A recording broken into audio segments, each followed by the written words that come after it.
video. As you guys know, if you've been around my channel, I love making Halloween decor. Actually, this year I found some really cool stuff that I wanted to get, but they do needed a little improving.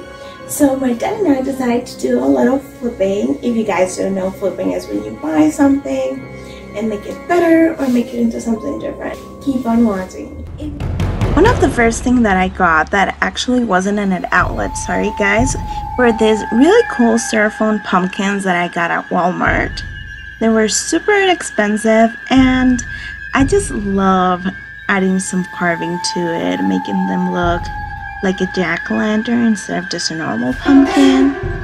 So what I did was draw with a pen the face that I want to carve, and since they're made out of styrofoam, heat is what makes them carvable, or at least what makes them carvable in a cool way and not in a messy way. And you can just use the tip of a hot glue gun and just remove the material and make it sunk in if you want. I wanted to make one that had kind of like a spooky feel to it, and I also wanted to make one that was more like, well, not scared, but you know, with a different scary touch. So for the second pumpkin, I wanted to be inspired by the ghost in Scream. I thought that would be so cool, so I decided to draw the face, and using the tip of the hot glue gun, I went ahead and make it sunk in so it had depth, and it also gave it kind of like a texture of carving, like the peels of the skin removed. And I got 4 because my dad is also into Halloween, but he had a different tool for carving. This tool heats up and it's very small. I'm gonna try to think if I can find the name on English. But it's easier for making small details. Like if you wanted to carve one styrofoam pumpkin into the face of Jack, that would be the tool. And you can decide if you want to paint it black or leave it white.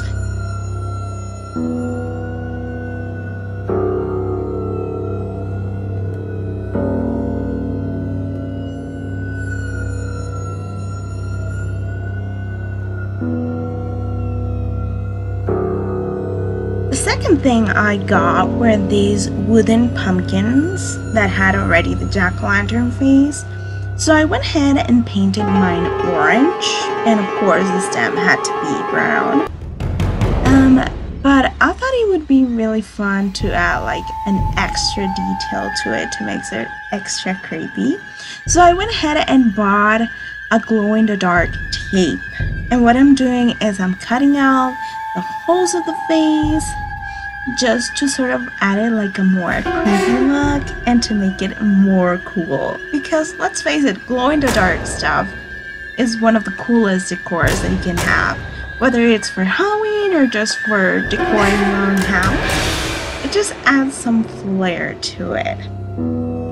I could have done like the inside of the mouth, but I thought it would be cooler to do the teeth instead. And actually guys, a little detail that I did not record in the end, sorry, is that you can do the border on top of the teeth as well as drawing like the outside of the pumpkin. Just take.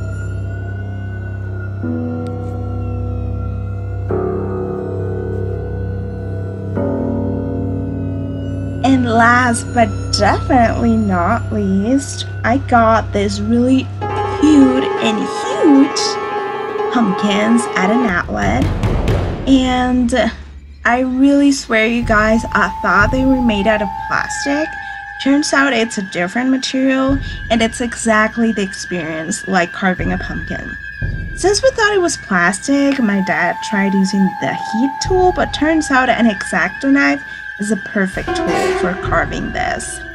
We just had drawn the face, and my dad, well, especially since the X-Acto knife is like very pointy and perfect for bleeding you out, he decided to best to the details himself, and I just recorded. And since that one was turquoise, which, by the way, guys, why would anyone make a turquoise pumpkin? But it turned out so cool. If you enjoyed the video, don't forget to give it a thumbs up and subscribe. Stick around. You guys know you want to see the rest of my Halloween content, right? Also, don't make me bring out the chaos night.